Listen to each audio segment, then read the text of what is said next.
So in this example, we are looking at maximizing utility subject to the budget constraint. So what we want to calculate is the value of x1 and x2 that will maximize utility, but that is affordable as per the budget constraint.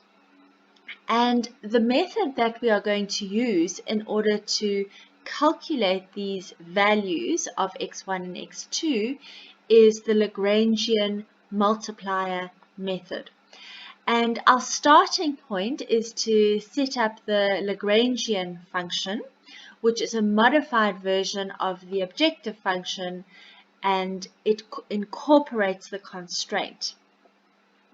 Alright, so if we take our utility function subject to the budget constraint and we wanted to set up our Lagrangian function, it would look like this.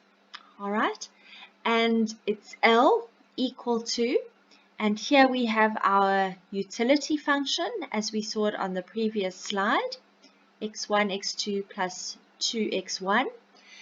We follow this with a plus. And then this is a lambda, okay, this sign here is lambda. And then in brackets, we take these values here from our budget constraint, all right? We know that our budget constraint is as follows, okay, 60 equals 4x1 plus 2x2, but within the bracket, we set it out as follows, 60 minus 4x1 minus 2x2. So in setting it out this way, this bracket will ultimately equal 0 and lambda will disappear. Okay, so regardless of the value of lambda, okay, if we set out our bracket as follows, then this term here will cancel to 0. Okay, so lambda is known as the Lagrangian multiplier, and it represents some as yet undetermined number. Alright, but in setting out our Lagrangian function in this way and ensuring that this effectively equals 0, okay, then L, the Lagrangian function, and U, the utility function, will ultimately be identical, okay, and we have effectively gotten the constraint out of the way, all right, by this cancelling to 0, it is out of the way, so to speak, and we are able to find the free maximum of L with respect to x1 and x2, rather than thinking of and having to work out the constrained maximum of U.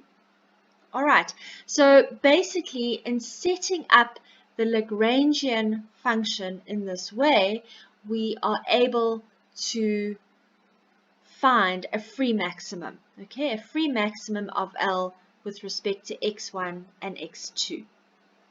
But this relies on us getting this term to vanish in effect, okay, to equal 0. All right, how do we do this? Well, we'll see shortly, and it ultimately boils down to treating lambda as an additional variable. All right, so we end up with 3 choice variables, okay, x1, x2, and lambda. By setting up our Lagrangian function as we have done, we can now take the same approach that we did in the previous topic when finding a free extremum, i.e. when there was no constraint. So we need to find the critical values for all 3 variables, okay, x1, x2, and lambda. And in doing so, we are going to find the values of x1 and x2 that will maximize utility and ensure that we meet our budget constraint. Okay, so as before in the free extremum case, we need to find the first order condition. In other words, we need to find all the partial derivatives and set them to 0 to find the turning points. So the first order condition in this case will consist of a set of simultaneous equations, and here they are here. All right, so they are simply the partial derivatives, okay? The partial derivative of the Lagrangian with respect to lambda, okay? We can use this notation here, and we can see that what we have in the bracket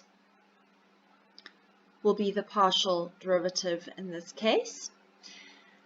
The partial derivative of the Lagrangian with respect to x1. Okay, so we have to work with all the terms that have x1. So for here, we will have x2. All right. For here, we will end up with 2 using the power function rule again. And we now need to think of lambda being multiplied through. All right. So this term here would have x1 in it, and we need to think of it as being minus 4 lambda x1. All right, so if we're partially differentiating with respect to x1, we would end up with minus 4 lambda, okay, which is what we have here, set to equal to 0. And then finally, the partial derivative of the Lagrangian with respect to x2. And again, we need to look at the terms, look for the terms that have x2. Here we've got one here. So we would end up with x1. And this does not have x2. So that would be 0. And then again, thinking in terms of multiplying through by lambda, we would have this term here, which would be minus 2 lambda x2. So finding the derivative with respect to x2, we would end up with minus 2 lambda. Okay, and what do we notice here? If we look at the top equation, this guarantees the satisfaction of the budget constraint. Okay, so we are now going to work with these 3 equations in order to calculate the values of x1 and x2 that will maximize utility, but that will still allow us to satisfy our budget constraint. Here are our partial derivatives. Okay, the first order condition consisting of this set of simultaneous equations, and we are now going to solve for lambda, x1 and x2. All right, so let us start with these 2 equations here. All right, starting first of all with this partial derivative here.